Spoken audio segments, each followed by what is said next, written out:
Hi, friends. Happy Tuesday. Happy October 1st. Happy Dream Team Chat night. I love that we are starting off a new month with the Dream Team Chat, which is so exciting. We have so much fun stuff going on. This is truly the bustling season of our business.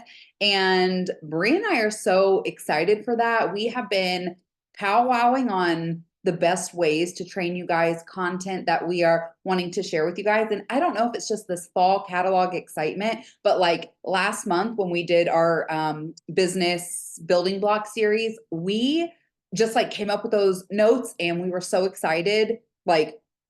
Like it just came to us so naturally. And then yesterday, coming up with content for October, we were just knocking it out. And I just really think it's because there's just this excitement and bustling momentum of this busy season. And we want to ride that wave. We want to train you guys well, get you guys excited, get you guys moving, grooving, trying new things in your business, implementing new things that work that are going to take you beyond this busy season and then into the spring and summer again, which is crazy that we always end up kind of talking about this. We're in one season, but the work we're doing now is going to benefit us 6 months from now in a new season. And so we really want to be intentional with the information that we give you. And we want it to be very tangible, especially in this busy season where we want you to take what you're learning and be able to implement it tomorrow, today, right this moment. And so this month in October, we're doing our best tips and practices for you guys. So these are going to be trainings with like lists of our favorite things, our best practices, things that we really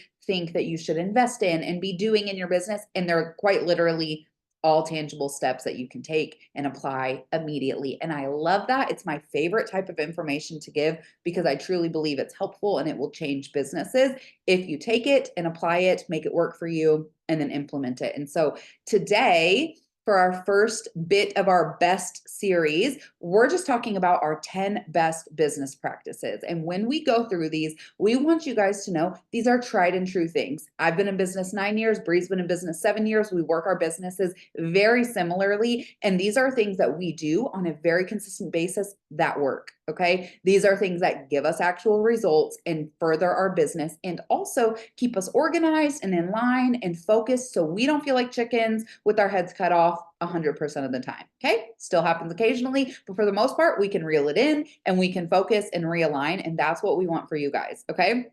So we're going to jump in. We have our 10 best business practices, and I'm starting with one that I think is so important. I do it every day. I think it is essential to this business and finding success with sales, recruiting, hosting, all the things. Okay. And that is treating your business like a lifestyle brand. Okay. We've talked about this often because it's important. Okay. When you approach marketing your business in a lifestyle marketing type or style, you will find that your people are engaged.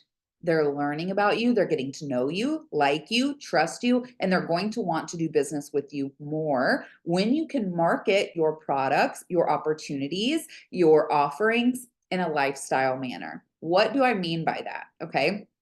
Just to break it down, the best way that I explain it to my new consultants is like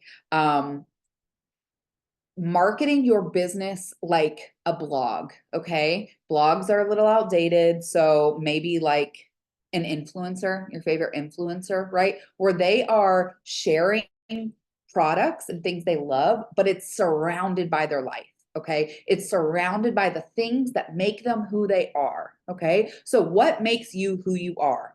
Okay.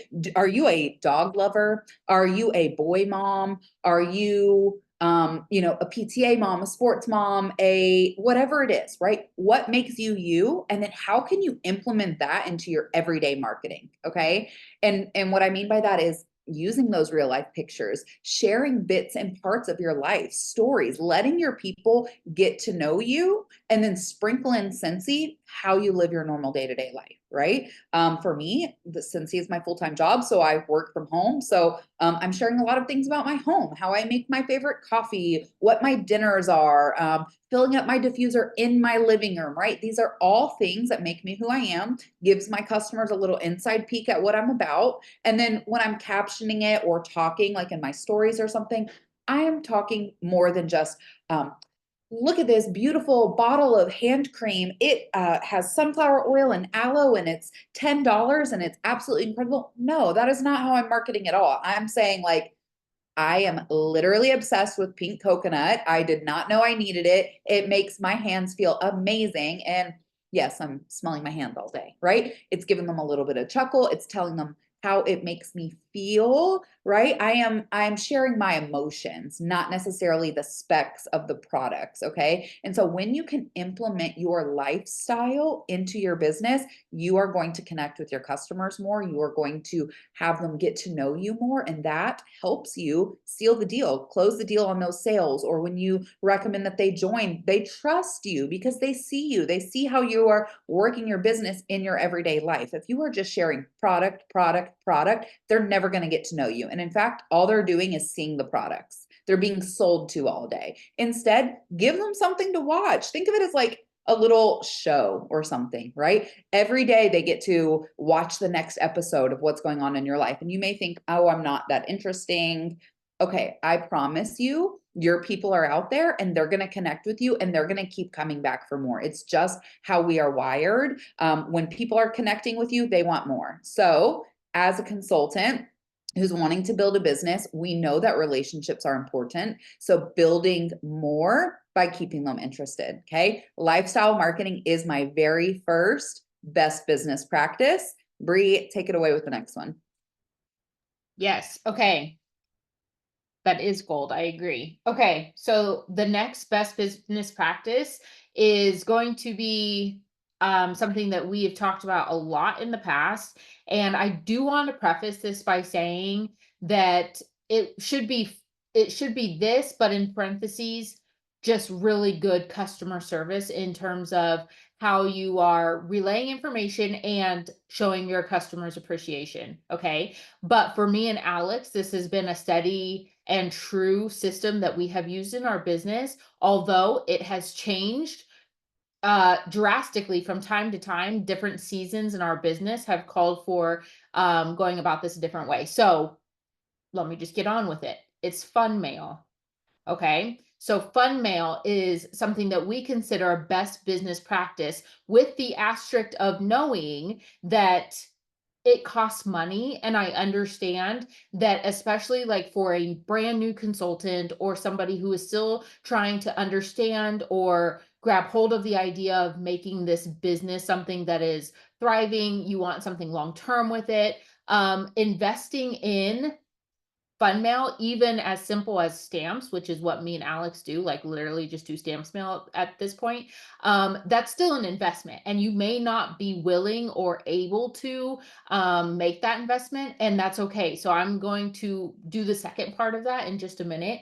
But the fun mail part of it, we believe, is a really good practice to work towards if you're not there already. And the reason we do fun mail, I believe, is twofold. For me, it's twofold. One, the biggest overlying reason that I do fun mail is to show appreciation to my customer for supporting my business.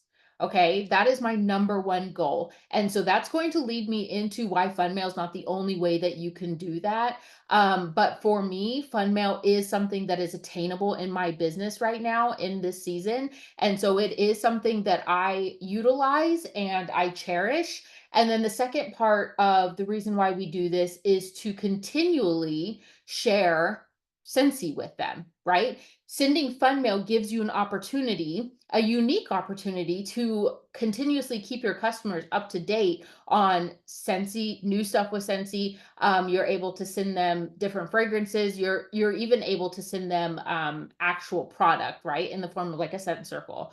And so those two things reflect really well in my business as far as customer relation and being able to touch base with my customers and stand out from other consultants in terms of my personal touch, right? And so because yes, Alex does fun mail and we live 45 minutes from each other. Some people here live even closer. Like, I'm not the only consultant doing fun mail, but I may be the only consultant who has this particular sticker, or has written something on their scent circle, or you know, whatever the personal touches are that I'm doing, my customer only knows that from me, right? They're only getting that acknowledgement from me because they're buying from me. And what they are thinking about is when they go to Target or they go to Kroger or they go to whatever, they're not getting something in the mail thanking them for their purchase. I'm saying that, but then it's like sometimes they do send you coupons, but it's not personalized like we would do, that we have the capabilities to do as a Scentsy consultant. For example, even my thank you card. I have started printing my thank you cards. I used to just hand write them all, but there's seasons for everything. Okay. But it is still a very personalized message. And I have personalized it this season to be intentional about what their support is actually doing for me and my family, which is helping me earn a trip to Greece. And I'll share this later, this template, but it is literally talking about how their purchase is helping me earn a trip for me and my husband to go on this cruise to Greece. Okay. This is so personalized, and this is so key to the whole purpose on why I do Happy Mail. And it's connecting that customer to me, and it continues to inspire them to want to support me and my business.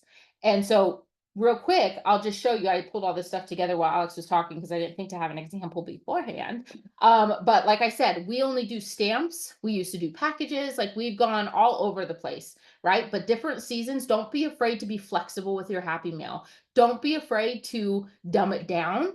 Don't get stuck in this, like, my customers are not going to buy from me anymore because I'm not sending them packages. I thought that for a long time, and I stayed in the packages. I stayed spending a lot of money thinking my customers were not going to support me. And then I started doing these, and then I fell off for like 3 months, and guess what? The support never wavered, right? And now I'm back to just doing stamps, and my customers are still loving me, still supporting me, and still thankful when these show up in their mailbox. Okay. So, whatever is simple to you, whatever is affordable to you, whatever is doable for you, make it a part of your system. And the benefit to me is not necessarily like when they pull this out of their mailbox, they're running to order on my site.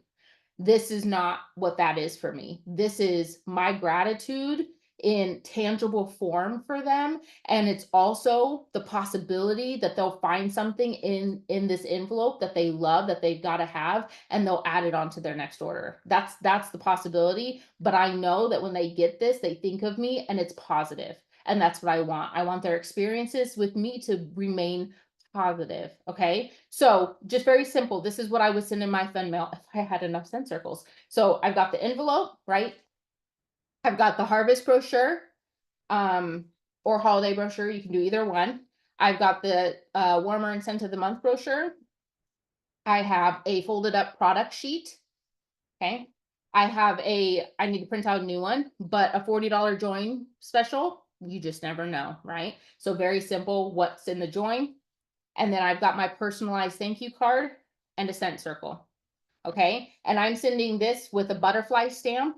Some post offices are different. Alex says the 2 ounces stamp. I don't know what the difference in cost of those are. I just use the butterfly one. It's for postcards. And it mails just fine. And they run, I think it's no, is it 90 cents? I don't remember what they run, but it's under $1. Okay. And so all of this goes in here and I mail it out. Okay. So that's what's in my fun mail. Again, it has changed throughout the years, but for me, giving them a tangible piece of my appreciation for supporting me is the best business practice. And just to close,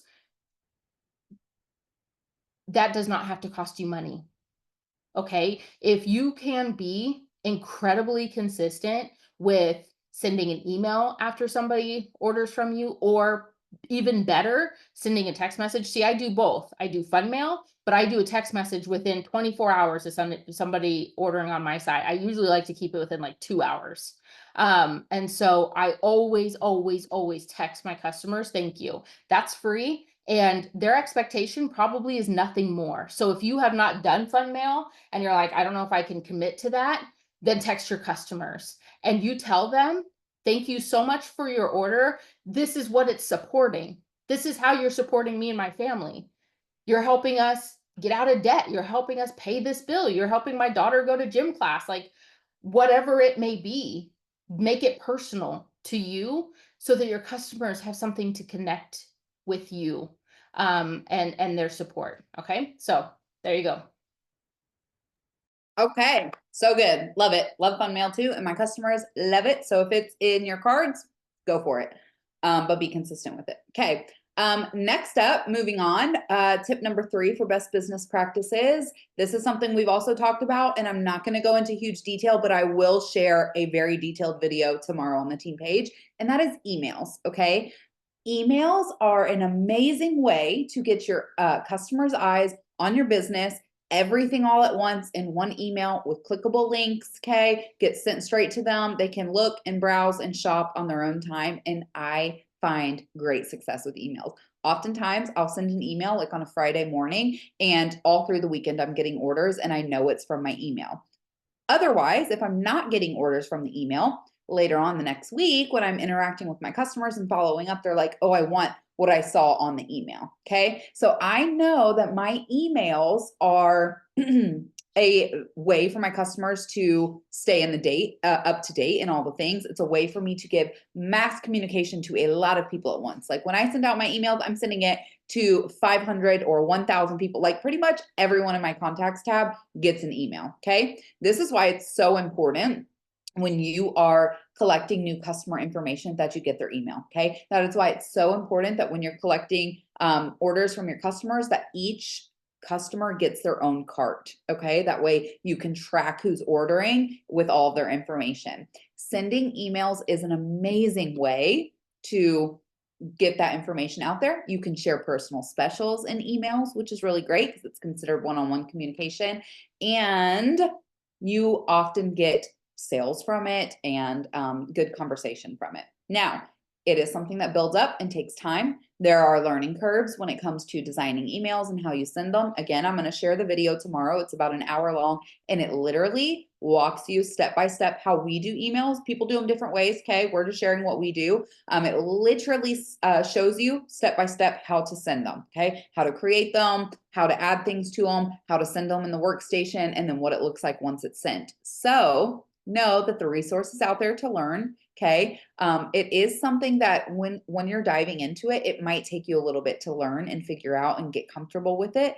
But once you do that, once you invest in that learning curve and invest in learning and clicking around and dragging and dropping and trying and all that, then your template for the email is already made. That means in the future, you go back to that template and you drag and drop and you retype the current stuff, right? But the format of the email is already there. So it will take you maybe an hour or two to design that first email. Then after that, maybe 30 minutes, okay? And you just update it.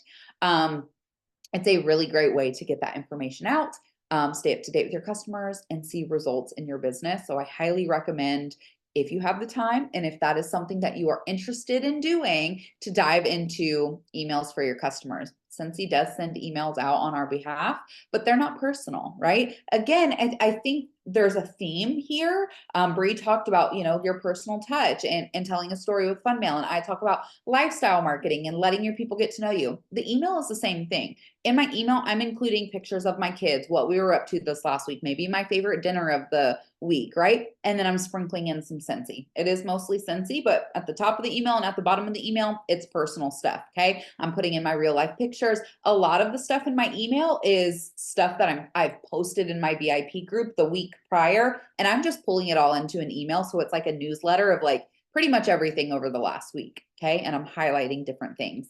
Emails are an amazing way. Again, this business is not one size fits all. So if that seems completely overwhelming to you, you already stretched thin, you don't have the time, or that sounds terrible, don't do it. You can do fun mail instead, or you can do something else, right? You don't have to do all 10 of these things right this moment, but know that that is a business practice that Bree and I both utilize very regularly, that we do see success and results from. but it's taken time and we've learned a lot along the way. So it will be the same for you. It's going to take time for your customers to get used to that and for that to be a normal business move for you guys. But it's a really great way to expand your business and get yourself out there to your customers. So emails are my number 3 business practice.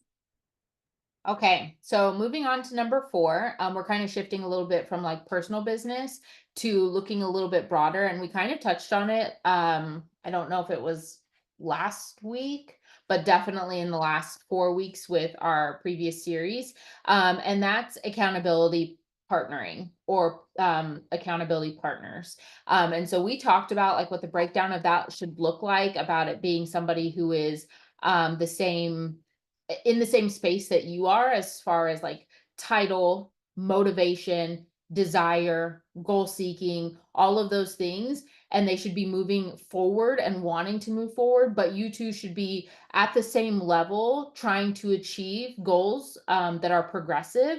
But both of you have an understanding that there is accountability to be had and that excuses are just not going to fly. Right. And so this is something like super personal for me and Alex. And um, I don't want to say that we got lucky, because I think that there was already kind of a seed of friendship blooming there a little bit. But the reality of it is that me and Alex coming together and becoming accountability partners really was so natural. And even as seasons have changed and maybe we're not the same title or whatever the case may be, we still have the mindset that we are still moving forward and there's still more to be had. And we're always on a level playing field. It's never a competition. It's never about, you do all the work and I'll just sit over here and I'll try to reap the benefits from my business. Like, it is incredibly even. It's always on a level playing field, right? And so I understand that finding an accountability partner sometimes doesn't just happen. Like, it feels like honestly, it feels like it did with me and Alex. Like, I feel like we came together a couple of times and then it was just like, wow, this really works. Let's just keep doing this. And I know that sometimes it's like trial and error. Sometimes you have to test out people. Sometimes you think this person's going to work out really well and then it doesn't. They're actually not motivated like they said they were, or they're not willing um hold you accountable, right? And the beautiful thing about accountability and having accountability partners is that you learn to hold your own self accountable, because when your entire focus is trying to hold somebody else accountable, you learn what that looks like, and then you start being able to do it for yourself. But I don't believe that we should be in this business doing it by ourselves. Like, literally, our team motto is better together. And while it's really great to come together on the team page and come together at World Tour, it's even, if I can say that, if I could, like, I I'm just going to say this. It's even better to have one or two people that you get to talk to on a daily basis, and they know the ins and outs of your business and you know the ins and outs of theirs, and it's like a personal conversation, right? And so the value of having an accountability partner reaches far beyond the goal seeking, right? There's a deeper friendship there. There's a desire to not only be better yourself, but to help somebody else be better. And it's what we say about building a team where you truly don't understand how invested you are in this business and how incredibly proud you can feel over the work of others until you've grown a team or until you have invested time in an accountability partner. And there is actual deep rooted joy when your accountability partner, your friend, whatever that you're doing this with, hits their goals, earns that incentive, recruits that person they've been working on, has a really good week with sales, like all of those things that you get to share joy in. It's like being doubly blessed in this business. And honestly, you're missing out. You're missing out if you don't have that. And that's not to that I don't want anybody to feel guilty or whatever, because some of you are very new and some of you are working on finding your people. But I just want you to understand, don't stop. Don't quit looking for your partner. Don't quit trying to find your person or your couple of people in this business. And there are very I think there are a lot of really cool ways that you can do this. And I understand that, like, my first thought was director boot camp. A lot of our leader friends, their accountability partners came out of director boot camp. And yeah, it's going to take some climbing before you can get there and go to director boot camp. But if you can do that, go to director boot camp and you'll find your accountability partner there, because those are all people in the same position. And it just dawned on me that, like, since he understands that idea of being on the same playing field, right? You going to director boot camp is saying, I want to move my business forward. I want to learn more about how I can be a better consultant. And I'm going to go and be with 30 other directors who want the same thing. So within that very small pool of people, you're going to pull away one or two people who, oh my gosh, yeah, no, our businesses are really similar. Our stories are similar. I actually want to do the same thing. Okay, yeah, let's partner together. You're going to find your people there. So those very small focused groups are really great places to start. Another place that you can find it is at World Tour. Very small scale. There's hundreds and hundreds of consultants of all different titles, and you'll be able to find your people. You'll be able to find your person, and it may not be within our team. And I would just want to give you guys permission to, if you want, if you so desire, you can find people outside of our team. It does not have to be your sponsor. It doesn't have to be your sponsor. It doesn't have to be your downline. It doesn't have to be somebody on this team page. You can go out into the Scentsy community and partner with other people. And I think that that's really special, because our Scentsy community, I believe, is primarily made up of people who do not believe in competition and truly have an arrows out mentality. And that's really good news for you. You have a really good opportunity to find your person. And so the value that comes with an accountability partner is unmatched. And I just encourage you to work on that in your business if you haven't spent time diving deeper with a person or two. And we've said it before, you can throw up a post on the team, on the True Life page, and reintroduce yourself. Tell us what your goals are. Let other people know, and let other people get to decide if that's something that they can invest in. And then you can go from there. And I also will say, on the flip side of it, don't get upset if somebody decides that you're not the best fit. I'm not everybody's best fit to be their accountability partner. I'm not everybody's cup of tea. I don't work the same as everybody else. And so if that happens to you and you feel like you're driving, but that person does not feel like that it's reciprocated, or it's going in the same direction, don't be upset about that. Be encouraged that you have another opportunity, and also be thankful that somebody was honest enough to let you go on and find somebody else while they also did the same. Okay, so that turned into a little bit of a sermon, but hopefully that makes sense. So good. I'd be lost without my accountability partner, boo. Okay. I'm going back because Bree skipped one. So I'm backing up a little bit, back to your personal business. Okay. This is something, you guys, if you hear nothing else for your own personal business, this is 100% a best practice that we really hope we have drilled into your head. We really hope that if you are hearing this for the first time, it is because you are brand spanking new. Okay. And good night, baby. We think that a best practice that every single consultant should be doing, regardless if you are here to follow, just get your Scentsy free and half off, or you're here to earn all the trips and make all the money. Okay. It is an important business practice for every consultant. And hopefully you guys already know what I'm about to say. And that is to follow up with your customers. Okay. You're not bothering them.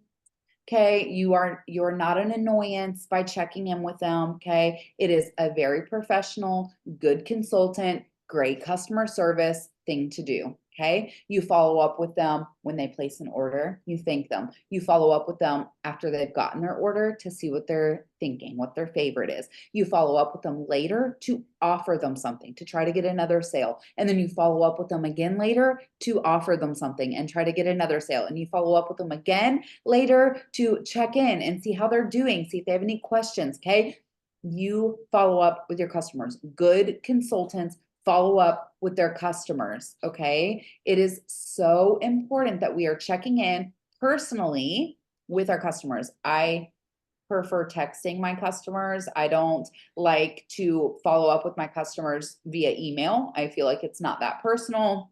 I want a direct line to them. I want to build that relationship. Again, I want to have a connection via text or Facebook Messenger if I need to, but one-on-one communication with your customers, asking questions about their purchase and offering them more is a very smart business move to do that everyone should be doing. I'm not saying you need to be following up for hours every single day, okay? If you can squeeze in 1 hour of follow-up in a week's time, you'll be in a good spot, okay? There's many different ways that you can follow up. Scentsy just launched the Scentsy Connect app. It is free to download. It links to your workstation. It will give you push notifications of who you need to follow up with, what their order looks like, and you can communicate with them straight from that app. It is a one-stop shop. It's done for you. Your job is to just go into the app and then like change the message to where it sounds like you and send it. But it's going to be telling you who you need to follow up with, and it's going to give you a button to click right there. Okay.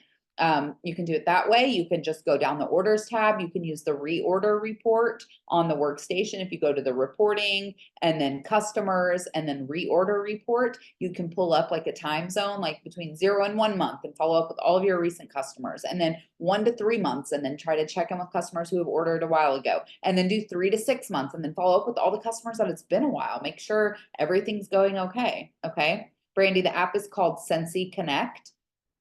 It is amazing, okay? There's a lot of different ways to follow up, so do what works best for you. For me, I have a Mac computer. When I sit down and I do my follow-ups, I do them from the workstation. I do them using the reporting tab because I can just do everything right here on my computer. If I worked a 9 to 5 or if I was always on the go, I would absolutely be using the Scentsy Connect app for the convenience, okay? Because it's right there in my pocket and I always have it. In fact, I do open my Scentsy Connect app just to see like, who's it telling me I should be following up with, okay? So whatever method of follow-up you do, cool, great. Find a way to be consistent at it. For me, I like to do follow-up Friday because I usually close orders on Monday. So I want to follow up with my customers on Friday to check in, say, hey, I have an order closing on Monday. Did you see the new holiday collection that just launched? We have so many amazing goodies. If you see anything, I'm going to send my link so you can browse around. If you see anything you want, send me your list and I'll get it ordered for you. And if I sit down for an hour on Fridays to do follow-ups, I almost always get orders. Okay. And I think many of you guys can attest to that. I think many of you guys have had a mission like, oh, I'm $100 shy of my goal. And we're like, go do follow-ups. And it's like, you spend an hour following up and you get it. You get that sale. It's because your customers need ease of ordering. That means it's our job as a consultant to make it easy for our customers to order. That is literally our job. If we don't make it easy for our customers to order, meaning we're not visible on social media, they have no idea how to order, they don't know where to find your website, they don't have your name in their text thread, they have no idea, they don't remember your name, or they don't know how to get in touch with you, okay? That makes it very difficult for them to stay loyal to you and to order with you again. And you know what happens when that happens? They're going to either one, find a consultant who will make it easy for them to order, or two, they're going to stop using Scentsy altogether because now they're going to grab Walmart or Target wax and put it in that warmer that they bought from you that you never followed up on. And they don't even like remember your name, right? If it's a new customer and you haven't built a connection, they don't even know where to find you. So it's our job as a good consultant to follow up always, okay? If people ghost you when you're texting them, literally learn to blow it off. Learn to not take it personal, especially new consultants. I find that this is a hard thing and your feelings get hurt, right? You're spending an hour texting people and you don't hear anything back from like 90% of them. Okay, I get it.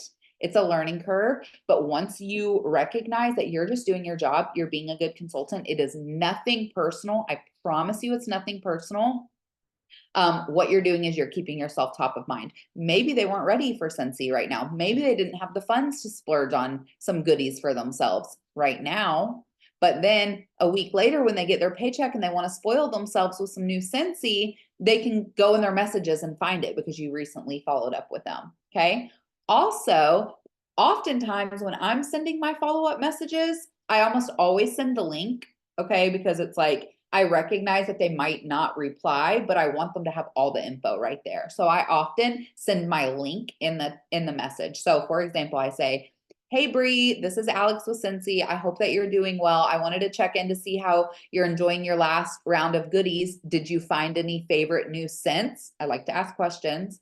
"We just launched our holiday collection and it is incredible. I'll include my link in case you want to browse around. Let me know if you have any questions." And I send the link. Okay, what am I doing here? Connecting with them by their first name, checking in on them on their order, asking them a question. What did you find any favorite bars? And then offering something.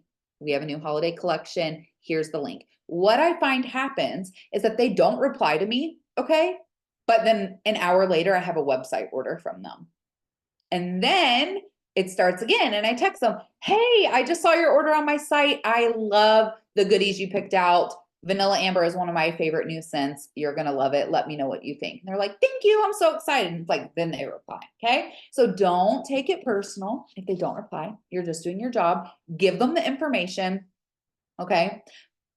And also, a good follow-up routine complements the lifestyle marketing that you're doing. Okay. Because again, relationships, you're not just this random consultant who's texting them. They know a little bit about you. They know that your kids were sick last week and they know that, you were doing deliveries yesterday and they know that you just made samples and they saw that super cute warmer that you posted and they're connected to you, okay? So follow-ups complement the things that you're doing on the back end of your business of building those relationships. Okay. Not always. Sometimes a customer is just a customer. And hey, that's okay too. Right. But our goal is to not just have one-time customers. What is the point of a one-time customer?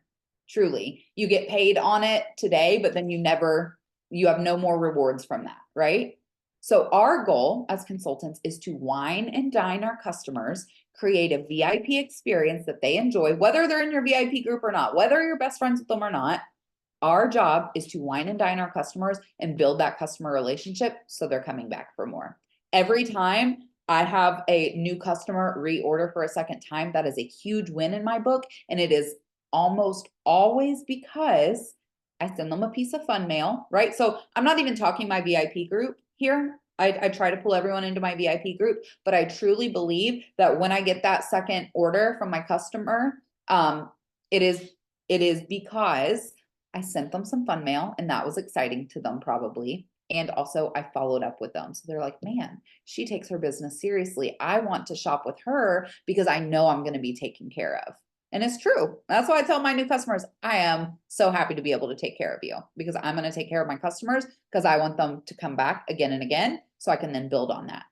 Okay. So following up, so very important. Okay. Tip number 6, Bree. Yes, let me stay on track this time. Okay, so tip number 6, we are continuing to move in the other direction now, is going to be about team communication. And this one is one where I feel like some people might feel a little bit of, ooh, she's talking to me. And I just want you guys to understand this is never meant with any, I don't mean it in that way, but I do want you to understand the importance, again, because we're going back to better together, the importance of showing up and communicating with the team, whether that is you personally having a team because you've sponsored people and they've sponsored people and the list continues to grow, or the greater team community, i.e. True Life, i.e. Sent to Dreamers. Okay. Team communication and participating in this team culture is so vital. And it's hard sometimes to relay that because me and Alex are incredibly consistent because we want it to be that way. We want the team pages to be a place of resources. We want the team page to be a place of knowledge and sharing and ideas and things like that. And so we understand that we must show the way and we must do it and set an example. And so I believe, because I think that if I was in somebody else's position, it might look like one of those situations where you're like, well, they've covered everything. They've got it taken care of. What could I possibly add to this? Okay. But the reality of it is the team page would be nothing. It would be me and Alex can talk about these things when we get together. Me and Alex can talk about these things over text messages, and we do. Like, me and Alex can have these conversations on the team page. That's not for us. Okay? So, without participation of everybody else on the team page, it's not it's doing nobody good, right? And so we we believe that one of the best things that you can do in your business and make it a priority and make it a non-negotiable is to participate in the team pages, whatever that looks like for you. Or participate in your team, period. Maybe you have a team and you don't want to do a team page, or you're not there yet, right? So how are you communicating with your team? Are you reaching out to them consistently? Are you sending emails? Are you posting on our team page and tagging them? Are you even tagging them in content that we're sharing so you make sure that they see it? Like, what is your level of participation with your team or with the team? Right? Some Sensi consultant ran pages out there that you guys might come across one day have kind of rules and guidelines where it's a if you take something, you must give something, right? It's if you're going to take this Canva template, and there's really no way for them to know, but like they're paying attention a little bit because they're saying if we're going to share this and we know people are going to utilize it, we expect you to also give something so that the cycle continues.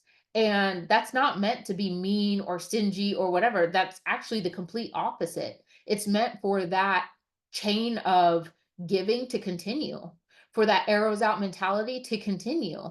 And this team, while me and Alex may, participate the most or give to it a lot or be the face of it or whatever people think, the reality of it is that you guys participating is what makes it come alive.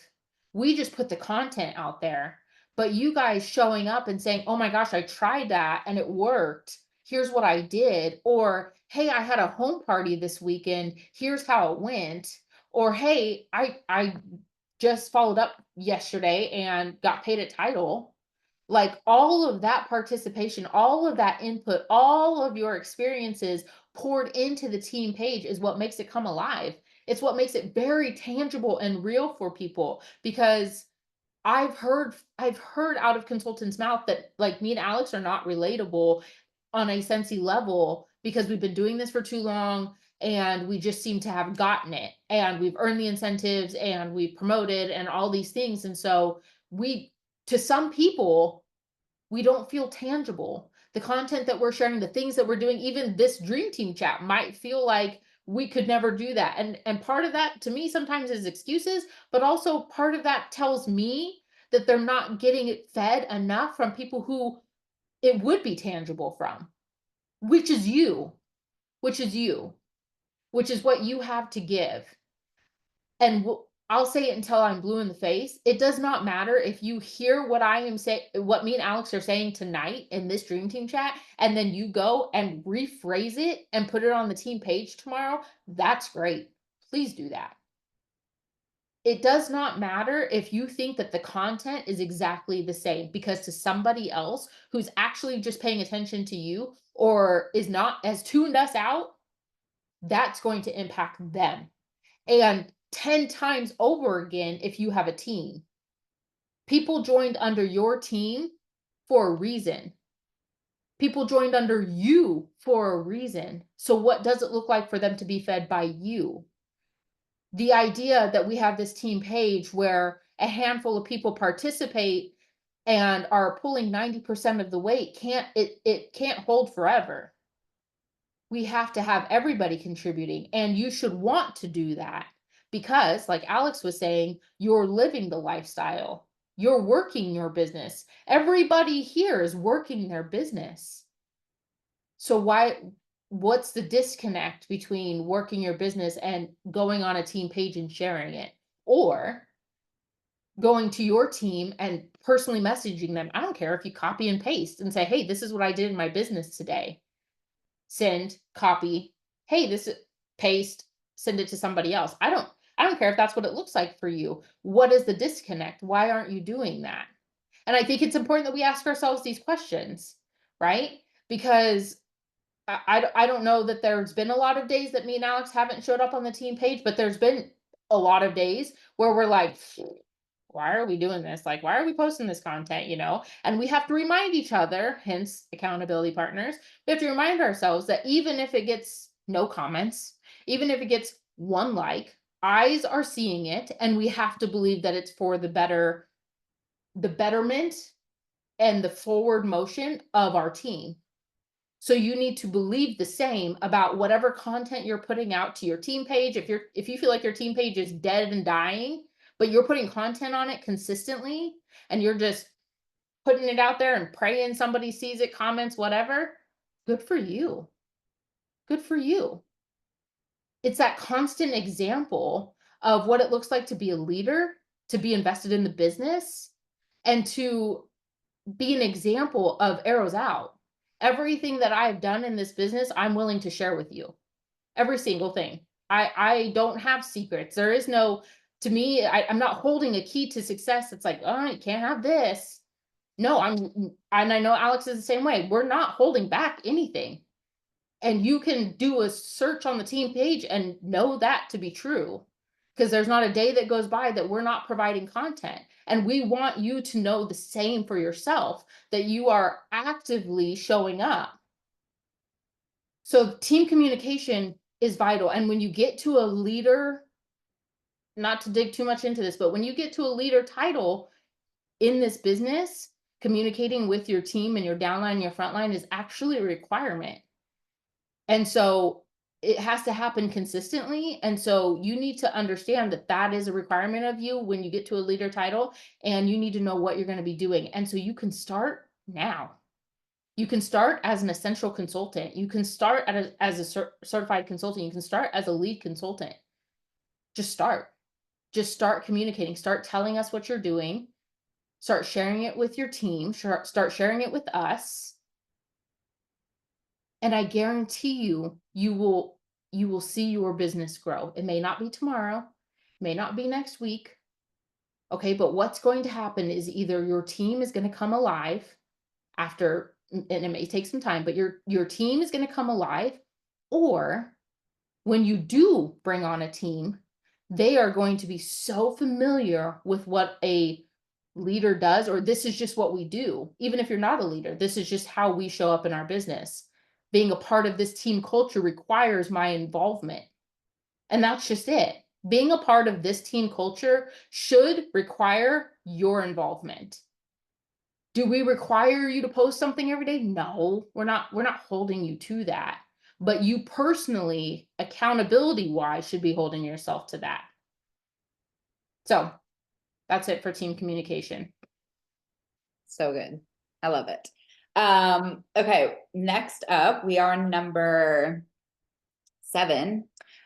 So a piece of advice that I got as a baby consultant, knowing that I wanted to grow and build my business, was from a dear friend. And she told me, if you want to be a director, start acting like a director now. Okay.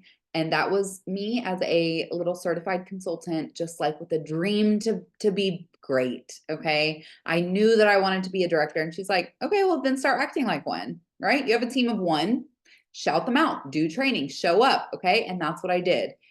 Okay. So number 7, kind of goes along with just like building your business. Okay. We're all here. We're all working our business. We all want to grow. We all have plenty of ideas. Okay. We know maybe what we could or should be doing or want to do. Okay. So, my recommendation is to constantly stay learning, constantly be trying new things. And I have to give you guys credit because y'all do really great at this. Okay. Y'all show up for the team trainings. Y'all are engaged in the things that we're posting. We post an idea and you guys are like, I'm going to try it. Oh, I tried it. It went really well. And that is admirable. And that is really great. And that is the energy that is going to take you far in this business. The more engaged you are, the more you push yourself and stretch yourself to learn and grow and try new things and get uncomfortable and step outside of your comfort zone, the better your business and your own personal self will become. Okay. Growing along with your business is a very beautiful thing. There is this like little saying in the Cincy world that we are truly a self-development business disguised as a fragrance business, because that is what happens as you grow and build your business. You grow and build yourself internally as well. And it's a really awesome journey that you get to go on. You get to take your people with you, your customers and your team with you through that. Okay. And so don't be afraid to just continue learning and growing and trying new things. So, home parties, if you've never done a home party, but that's terrifying to you, go for it. Try it, stretch yourself, be afraid and do it anyway. Okay. If you are, wanting to get to that next level in your business, hop on YouTube and find some trainings from Cincy consultants and try what they're doing. Don't wait for the stars to align and for everything to be perfect, because it never will be. Okay. You have to just get the information, jump in and learn along the way.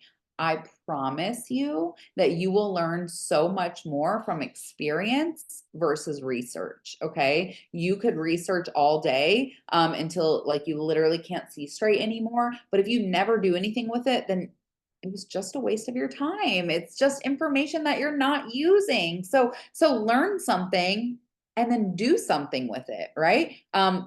Dive into things that you are afraid to do. A fundraiser. Alyssa, she just did a home party, her first home party, and now she's saying home parties are the best. I can guarantee she was nervous. I can guarantee that that was outside of her comfort zone.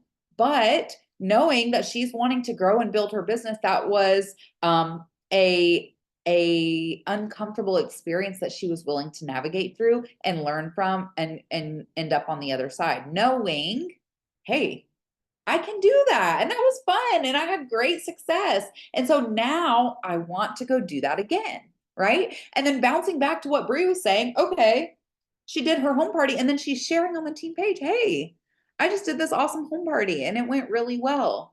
And then that's very encouraging for other people to learn from and be inspired from and then decide to go and do. So a lot of these things really work on one another, and they grow and develop as you're kind of doing multiple of these things. But being willing to have a growth mindset and to step into new things, to train yourself to be your own best hype woman. Okay. To say, okay, I really want to grow my business. What can I try differently? Because what I'm doing right now isn't getting me where I want to go. So I need to do something different. And then being willing to do that, it's a beautiful thing. There are so many ways to work this business. There is no way that you join knowing how to do everything. There is no way that you join and you're completely comfortable doing every single thing that is an opportunity in this business. It's not possible. But what is possible is to figure out anything you want to know about this business. Like Bree said, there are no secrets. And that's not just a me and Bree thing. That's a Cincy community thing. There are no secrets. There are resources out there for everything. Everything is figure outable. You don't know how to use Canva? You can learn. You don't know how to send emails? You can learn. You don't know how to do a home party? You can learn. You don't know how to do a fundraiser? You can learn. You don't know how to print the way that we print? You can learn. Everything is figure outable. And so that should give you comfort to know, okay, well, I'm not where I want to be yet, but I can get there. Okay. I'm taking it back to 9 years ago. I knew nothing about Cincy. I had no Cincy products before I joined. I didn't know we had a body line, a kids line. I didn't know about incentive trips. I knew nothing. I fell in love with pictures of beautiful warmers And that's what sold me. Okay. It was totally just something I wanted to do for fun. Okay. And then I get into this business and I have my launch party because my consultant guide told me to. I didn't have a sponsor guiding me, but I had my consultant guide and I was reading it and learning. And it said, have a launch party. And I had a launch party and it was a success. And my customers loved it and they kept coming back. And I remember one day watching a YouTube video of a superstar director bouncing a baby on her lap with a hot mess office behind her. And she was training her team. And I remember saying right there in that moment, if she can do this, I can do this too. And like that to me was like a moment in my business where I'm like, I'm going to do this. Like, I don't know how. I don't know everything, but I know that I want this business to work. So I'm going to do this. And it was literally that decision changed my life. Truly, that one decision changed my life because I'm holding myself accountable. This was an internal thing. It wasn't my sponsor hyping me up. It wasn't someone telling me to shoot for this goal that I have going. It was me. It was me knowing I want this. And if she can do it, I can do it too. So watch me, watch Bree with her hot mess office. No offense, Bree, but like clean that thing. Watch us and say to yourself, if she can do it, I can do it too. Because me and Bree, what we're doing is nothing special. It's nothing hidden. It's nothing secret. It's here and it's available for you. But it's like, are you going to do it? Are you going to stretch yourself? Are you going to hold yourself accountable to show up next week when you're tired and not hyped up? Is it enough to show up a month from now when you're not hyped up? Is it enough to show up in the spring and summer when customers aren't throwing orders at you? Right? It has to be that internal thing, but I want to encourage you to dig deep into your soul and into your goals for this business and be willing to do what it takes to learn and grow and do, even when it's uncomfortable, even when it's hard, even when you're not motivated. Because let me tell you, there are many times in this business on a day to day where I'm not motivated to get up and work. I'm not motivated to finalize this fundraiser I'm doing. I'm not motivated to do my follow ups. I'm not motivated to try something new. Granted, there are also many times where I am motivated and I'm fired up and I'm excited. Okay. But there's the opposite where I'm not motivated and maybe I'm a little burnt out or tired, right? Not excited. Okay. But I dig deep into that moment of 22-year-old Alexx with young babies and a dream. And I said, hey, if she can do it, I can do it too. This is what I'm going to do.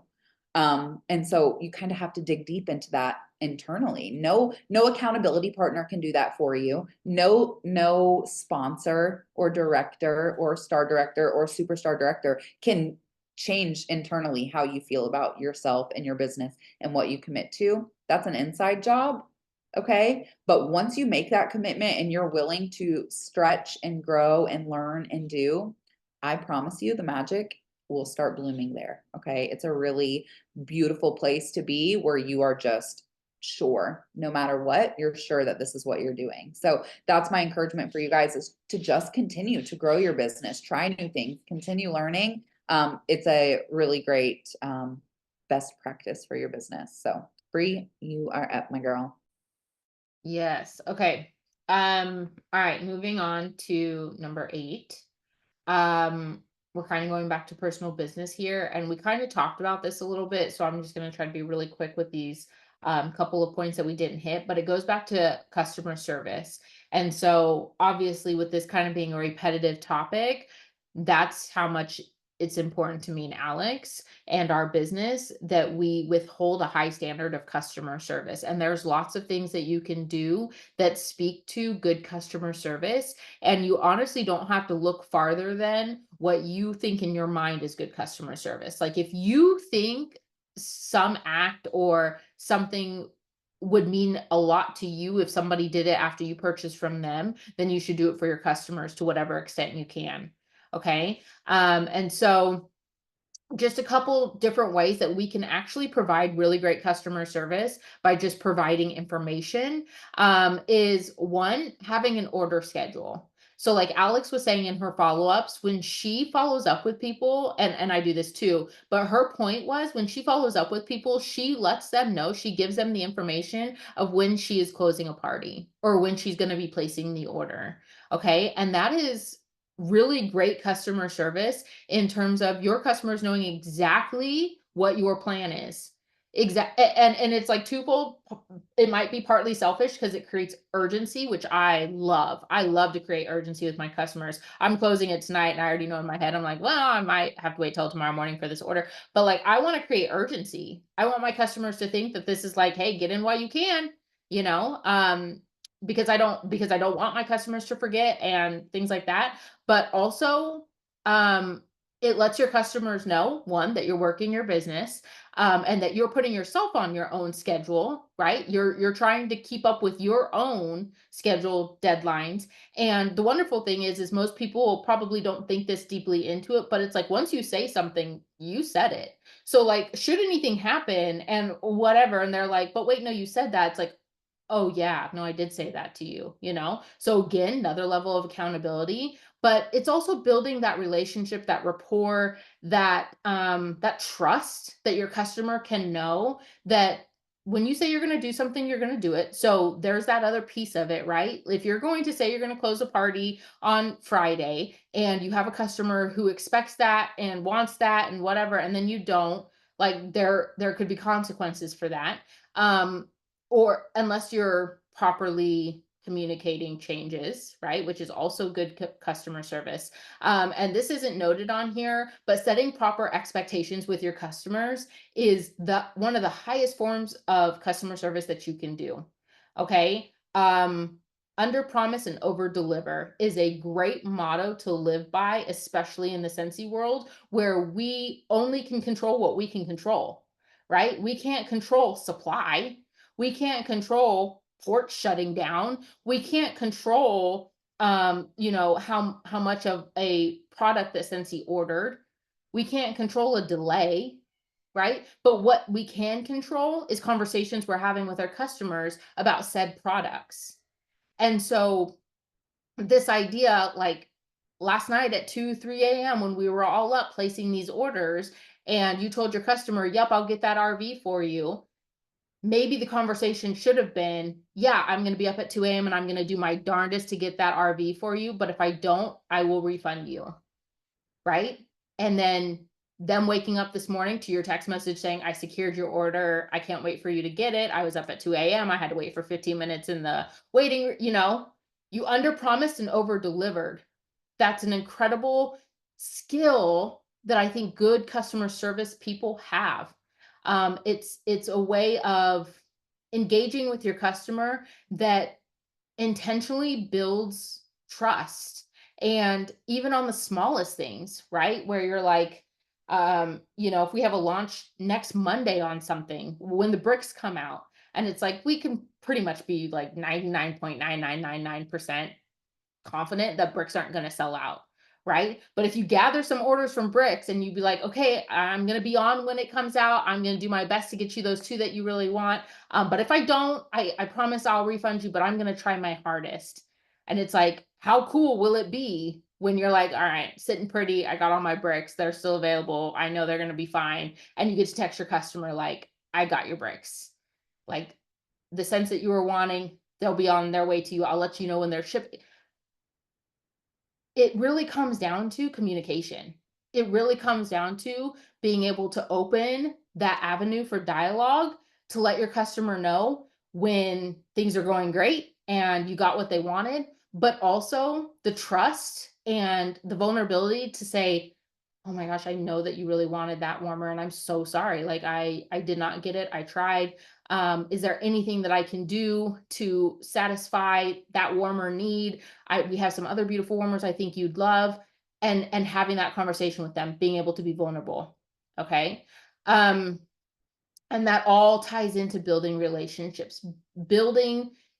Alex was saying, you know, like the friendship part of it, bringing them into your VIP, letting them see your real life, having mini conversations inside follow-up conversations, and like all of that stuff. It may not always play out to be a friendship. Okay.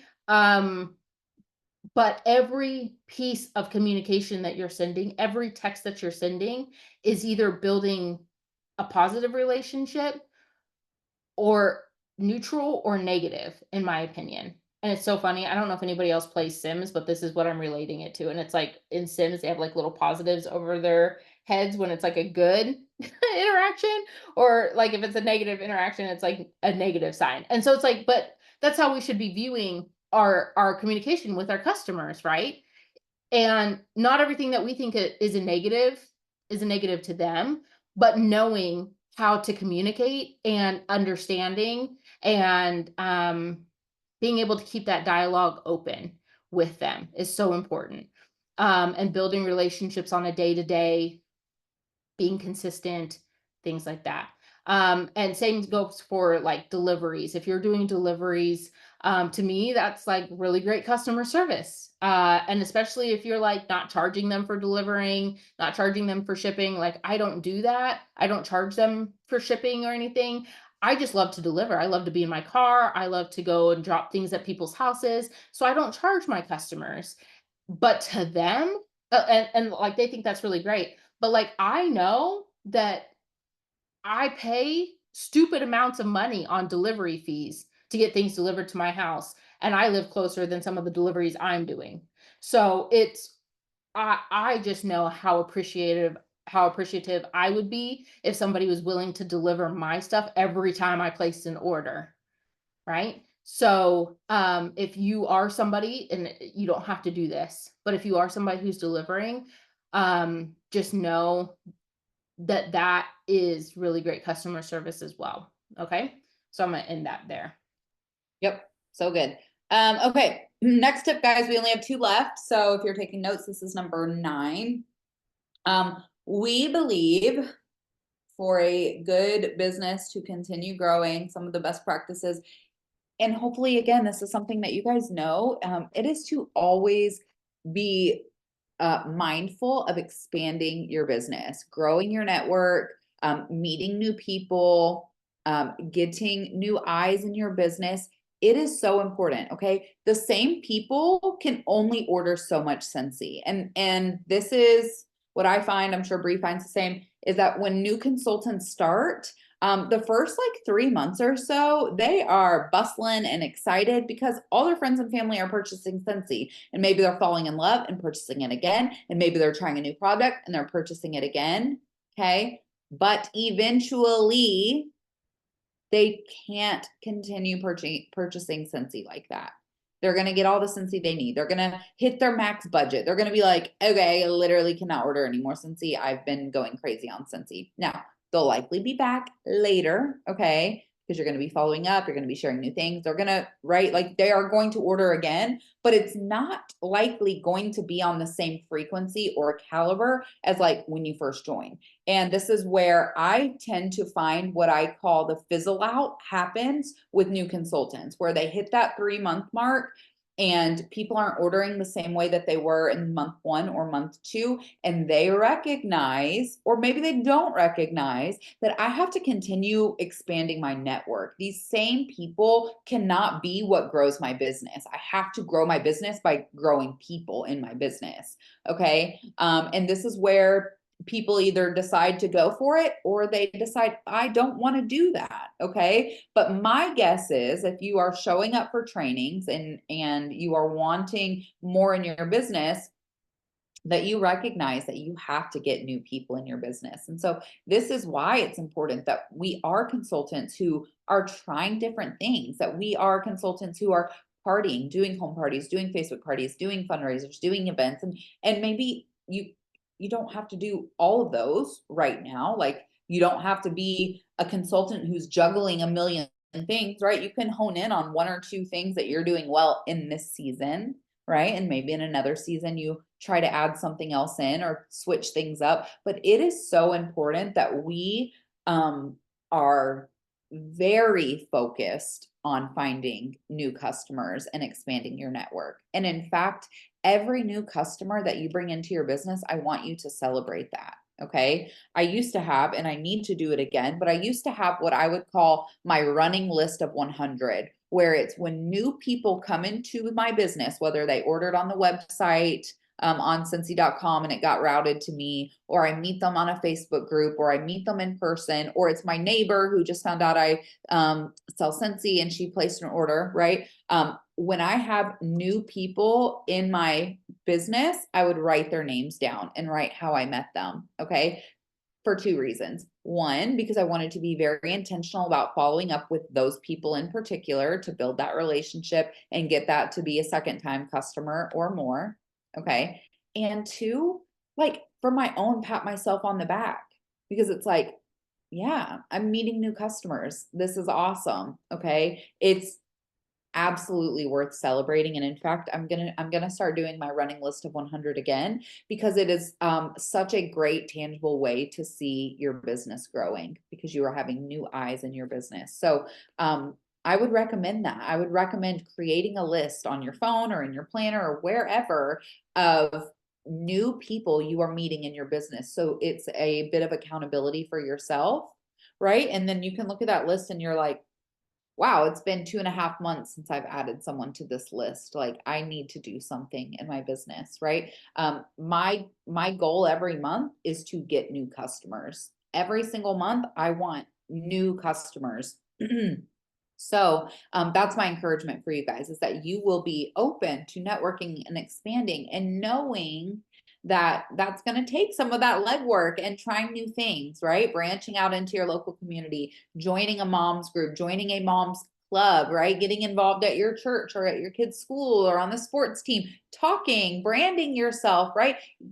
Being prepared with samples or scent circles or something that allows you to find opportunities and take them. Okay. Not every single situation is going to be a huge win where you get a new customer every time you go out. No. But when you have what I call these business goggles on and you are looking around with intention and focus on growing, you will find many opportunities. And then when you match that with being prepared, meaning you're not afraid to talk, you're looking up from your phone, you're branded, you're posting on your local group's business Wednesday post, right? You're sharing, you are expanding, you're partying and getting new customers, right? When you are doing all of that stuff, it's a beautiful thing.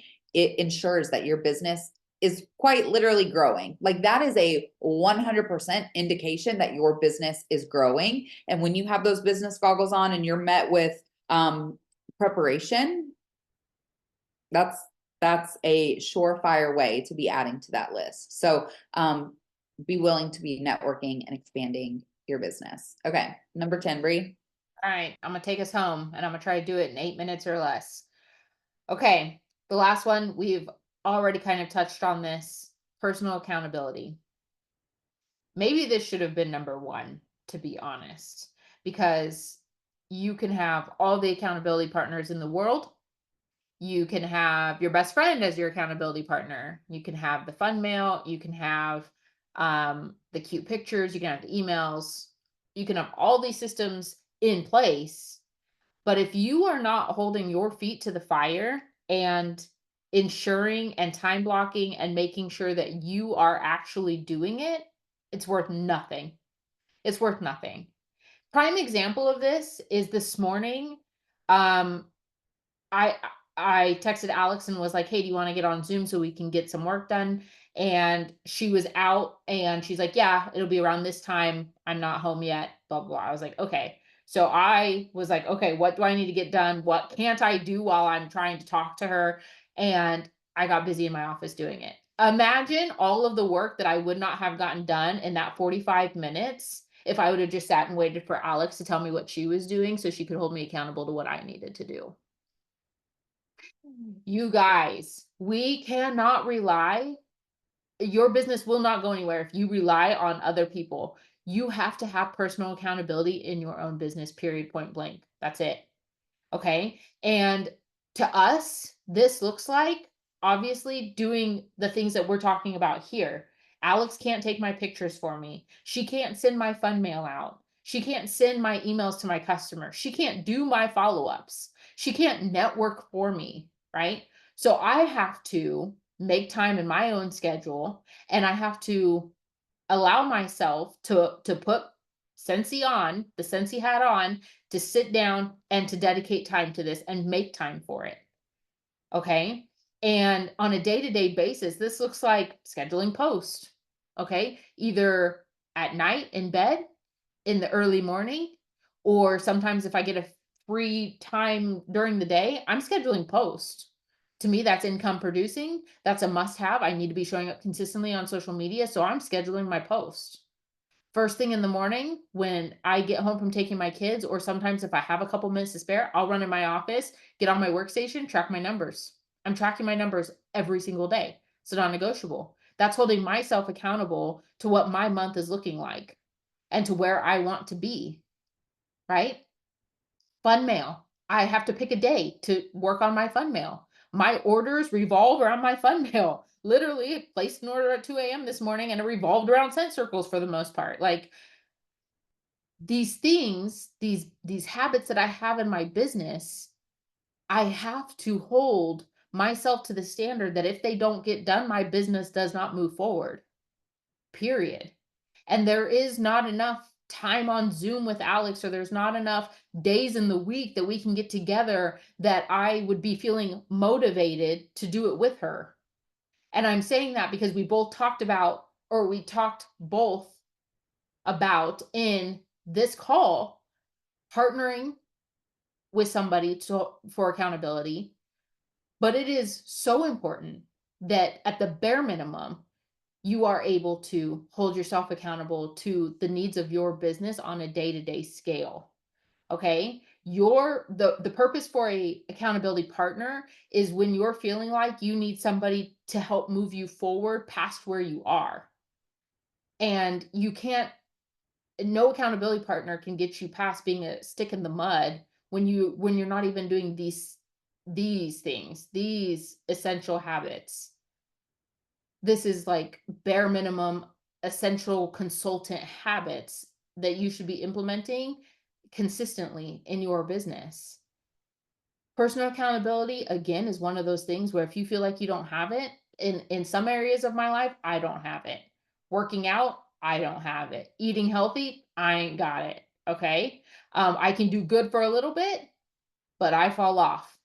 Okay. But your business can't run like that. It will not thrive in an environment where you do really well for a little bit, but then you fall off. It's not going to thrive. Okay. So you being able to learn how to hold yourself accountable. And I've seen people go as far as like set timers for themselves and be like, okay, I'm setting a timer. I'm putting my phone in the other room. I have an actual like wind up timer and I'm putting it here on my desk. Do not disturb. And I'm getting this work done. And I've got 15 minutes. Okay. That's great. If that's what you have to do, I don't care. Okay. You have to be able to do these things in your business consistently by your own accord, not somebody else telling you to, not your sponsor checking in on you, none of that. Because guess what? Your sponsor is over here trying to work her business. Your accountability partner is over here trying to work their business. That is not the role of your leaders or your accountability partner. It is your role. You stepped into this business as an independent Scentsy consultant. A, a lot of these tasks require you to do it independently. Okay. Personal accountability. Number 10.